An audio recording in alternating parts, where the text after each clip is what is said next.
সবতকৈ প্ৰথমে সকলোকে ৰঙালী বিহুৰ শুভেচ্ছা জনালো কাৰণ কি বিহুৰ বতৰ চলি আছে আৰু সকলোৱে প্ৰগ্ৰাম পাতিবলৈ ব্যস্ত হৈ আছে মই প্ৰগ্ৰাম কৰিবলৈ ব্যস্ত হৈ আছো এতিয়া আজি আছো দুলীয়াজানত আজি প্ৰগ্ৰাম আছে ইয়াতে বহাগৰ এদিনা বুলি এটা অনুষ্ঠানত আজি মই প্ৰগ্ৰাম কৰিবলৈ গৈ আছো চ' মোৰ ক'বলগীয়া একো নাই কাৰণ মই কাৰোবাৰ লগত কথা নাপাতো একচুৱেলি মোৰ মেনেজাৰ জন্দা আছে মোৰ লগত তো জন্দাই সদায় কথা পাতি থাকে মই অকল প্ৰগ্ৰাম কৰিবলৈ গৈ থাকো আৰু মোৰ সকলো শ্ৰোতা দৰ্শক মোৰ ৰাইজ একচুৱেলি মই ক'বলগীয়া একো নাই কিন্তু এটা কথা আছে মানে একচুৱেলি হ'ব পাৰে মই বেংগলৰ পৰা আহিছো মই বেংগলী হয় কিন্তু মোৰ ইয়াতে বিয়া হৈছে মই বোৱাৰী হয় আপোনালোকৰ চ' মই নিজকে আধা বেংগলী আধা অসমীয়া বুলি ভাবো সদায় আৰু লগতে হ'ব পাৰে মই বেংগলী সেইকাৰণে বহু মানুহে মোক বেয়া পায় চ' এইটোও ক'বলৈকে একো নাই মানে কোনোবাই যদি মোক বেয়া পায় চ' মোৰ মানে না সেইটোতো আছে ভাল পোৱা মানুহ বহুত আছে একচুৱেলি মৰম কোনে দিছে অসমৰ ৰাইজেই দিছে মোক মৰম সঁচা কথা এইটোৱে মই ভাল হওঁ মই বেয়া হওঁ মানে মই যেনেকে হওঁ না কাৰণ মানে মোক ভাল পোৱা অসমৰ ৰাইজেই মোক দিছে চ' এতিয়া যদি কোনোবাই মোক বেয়া পাই থাকে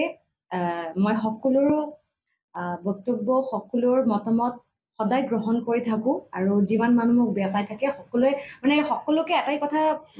ক'বলগীয়া আছে মোৰ যে এতিয়া আপোনালোকে মোক বেয়া পাই আছে কাৰণটো মই নাজানো কিন্তু মই আশা কৰিছো আপোনালোকে সদায় এনেকৈ আশীৰ্বাদ কৰি যাব যেনে আগলৈ মই ভাল কাম কৰিব পাৰো ভাল কাম কৰিলে নিশ্চয় আপোনালোকে মোক মানে আদৰি ল'ব আকৌ আদৰি ল'ব চ' বাকী কথাখিনি মই আই হোপ কি জন্দাই পাতিব কাৰণ জন্দাৰ লগত গোটেইকেইটা কমিটিৰ লগত কথা হয় নমস্কাৰ শেহতীয়া আপোনাৰ আজি যিটো বিতৰ্ক চলি আছে সেই বিতৰ্কটোত বাকী কমিটিৰ লগত ধৰক আমাৰ কোনো মতানৈক্য হোৱা নাই এতিয়ালৈ মাত্ৰ এখন কমিটি আপোনাৰ আমাৰ আছিল 30 এপ্ৰিল সোণাৰী চাপৰি ৰঙালী বিহু সন্মিলিত এইখনৰ মতে তেওঁলোকৰ সভাপতি হ'ল মদন সোণোৱাল আৰু সম্পাদকদ্বয় বিশ্বজিৎ খনিকৰ ৰূপজ্যোতি শইকীয়া ইয়াৰে একজনকো মই চিনি নাপাওঁ প্ৰথম কথা আৰু সেই কমিটিখনৰ কথা পাতিছিলে ৰুবুল বুলি ল'ৰা এজনে তেওঁলোকে বাইদেউহঁতক পাইছিলে বৰপেটা প্ৰশান্তি লজত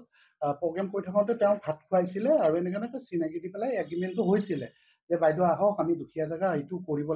লাগে তো আমাৰ আগদিনা মাজুলী আছিল মাজুলীৰ পৰা আমি ওলাই ঢকুৱাখানা তেওঁলোকৰ যে থকা খোৱাৰ কিবা সুবিধা আছে নেকি তেওঁলোকে কৈছে নাই ঠিক আছে আমি মাজুলীত ষ্টে কৰি পেলাই আমি আবেলি টাইমত ওলাই গুচি আহিছোঁ মাজুলীত খুব ধুনীয়া আতিথ্য পাইছোঁ মাজুলীবাসী আমাক মৰম দিছে আৰম্ভণি এগ্ৰিমেণ্ট কৰিব যাওঁতে তেওঁলোকৰ লগত মানে বেলেগ একো নাই মুখা দি পেলাই বাইদেউ সম্বৰ্ধনা জনাই আমাক গুৱাহাটীত নিমন্ত্ৰণ কৰি আহিছে তাৰপিছত তেওঁলোকৰ লগত আমাৰ কোনো হেৰিয়ে নাই তাৰপিছত এই এগ্ৰিমেণ্টখন কৰিছিলে এইটো সোণাৰী চাপৰি সন্মিলিত ৰঙালী বিহু এইখন আমাৰ এগ্ৰিমেণ্ট আৰ্টিকল 5ত এগ্ৰিমেণ্ট কৰোঁ আমি ইয়াতে চহী কৰিছে তেওঁলোকৰ সম্পাদক বুলি কৈ পেলাই সিদ্ধাৰ্থ শংকৰ গগৈ যেতিয়া এই মিছমেটচ হ'ল তেতিয়া মই তেওঁলোকক ক'লো যে আগদিনা ক'লো আপোনালোকৰতো 5000 দিয়া আছে এডভান্স আপোনালোকে আমি যিহেতু ইমান মোটামুটি আপুনি ধৰক আমি ঢকুৱাখানালৈ 11 ঘণ্টাৰ জাৰ্ণি গুৱাহাটীৰ পৰা ইমান দূৰ আহিছোঁ চব আহি কিনে আপোনাৰ মাজুলীৰ পৰা যিহেতু আমি কৰিছিলোঁ তাৰপিছত কি হ'ল আপোনাৰ ক'লো যে কিবা এটা এডভান্স অলপ কৰাই দিয়ক 50,000 মান দিয়ক কাৰণ আমাৰতো খৰচা বহুত হৈ আছে আমাক লাগিব কৈছে আপুনি যোনটা টেনশ্যন নল'ব পইচা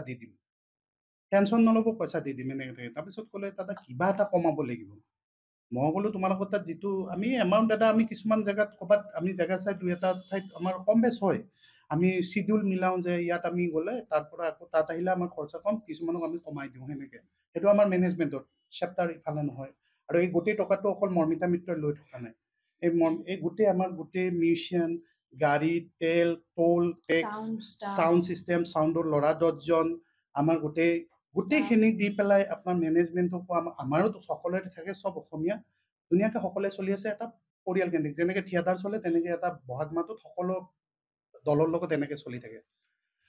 তো তেওঁলোকক পইচা দিব কওঁতে তেওঁলোকে ক'লে যে দি দিম তাৰপিছত গধূলি 7টা বজাত আমি উপস্থিত হ'লোঁ তেওঁলোকক এটা ৰুম দি দিলে 4-5জনক ড্ৰেছটো চেঞ্জ কৰাৰ কাৰণে তেওঁলোকৰ ষ্টে নাই তাৰপিছত আমাৰ গোটেই ল'ৰাখিনিক দি দিলে আপোনাৰ কি কয় এটা ৰুম দি দিলা, এনেকে চকী পাৰি দিছে, তাতে ফ্ৰেছ হৈ কিনে ড্ৰেছযোৰ পিন্ধিব দিছে, তেওঁলোকৰ কোনো সুবিধা নাই, সেইটো মানি লৈছোঁ, আমি সৰু জেগা নাথাকিব পাৰে। পইচাটোৰ কথা আহোঁতে তেওঁলোকে কৈছে আমি ইয়াত নাই, আমি কিবা পাৰ্মিশ্যনৰ কামত। পিছত গম পালোঁ তেওঁলোকে পাৰ্মিশ্যন পোৱা নাই। পাৰ্মিশ্যন নোপোৱাৰ কাৰণটো হৈছিলে, প্ৰথমতে নোপোৱাৰ কাৰণটো এগ্ৰিমেণ্টখনত চহী আছে বেলেগৰ আৰু ইয়াতে সভাপতি সম্পাদক বেলেগ। এই এগ্ৰিমেণ্টখন দৰকাৰ হয় আজিকালি। আৰু মৰ্মিতা মিত্ৰ বুলি ক'লে তাৰমানে পুলিচ প্ৰশাসনে টাইট কৰি দিছে, যদি মৰ্মিতা আহিছে পাৰ্মিশ্যন ল'ব লাগিব, নহ'লে আমি হেৰি মানে অনুষ্ঠানটো আৰম্ভ কৰাত দেৰি হ'ব আপোনালোকৰ। তেওঁলোকে 10টা 10ত আহি পাইছে,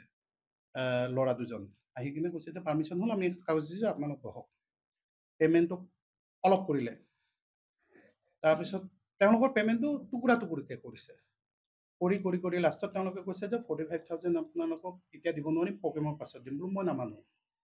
মোৰ যিহেতু মেনেজমেণ্ট, মই যিটোত কৈছোঁ মই নামানো। বিফৰ চ' লিখা আছে, ইয়াত লিখা আছে full payment should be made before the show' start, এগ্ৰিমেণ্টত লিখা আছে, আৰু সেই হিচাপত আপোনালোকে এগ্ৰিমেণ্ট কৰি আহিছে, সেইটো দিব লাগিব সিদ্ধাৰ্থ, মোৰ এইটো কথা নাই। তাৰপিছত সিদ্ধাৰ্থৰ 7টামান একাউণ্টৰ পৰা আমাক পে'মেণ্ট কৰি লাষ্টত একদম লাষ্ট মমেণ্টলৈকে তেওঁলোকে ক'লে যে চেক দিম। চেক দিয়া, 3টা চেক দি দিয়া আৰু লিখি দিয়া পেডত যে এইটো চেক নম্বৰ দিলোঁ, আৰু যদি এইটো উদ্দেল নহয় তাৰ বাবে আইনীভাৱে জগৰীয়া হ'ম বুলিও লিখি দিয়া। আমি মানি ল'লোঁ চেকটো। তাৰপিছত যেতিয়া ক'লোঁ যে চেকৰ লগত আধাৰ কাৰ্ডটো দি দিব, আমাক ফটো ষ্টেট কৰি বা কিবা এটা কপি, আমি তেতিয়া গম পাম কাৰ একাউণ্টৰ পৰা দিছে। তেওঁলোকে এবাৰ আকৌ মিটিং কৰিলে, কৈছে কি কমাব কওক। আৰে তোমালোকে প্ৰগ্ৰেমটো আৰম্ভ নহয় কমত, তোমালোকে ফুল পে'মেণ্ট কৰা, কি দিব লাগে দিম।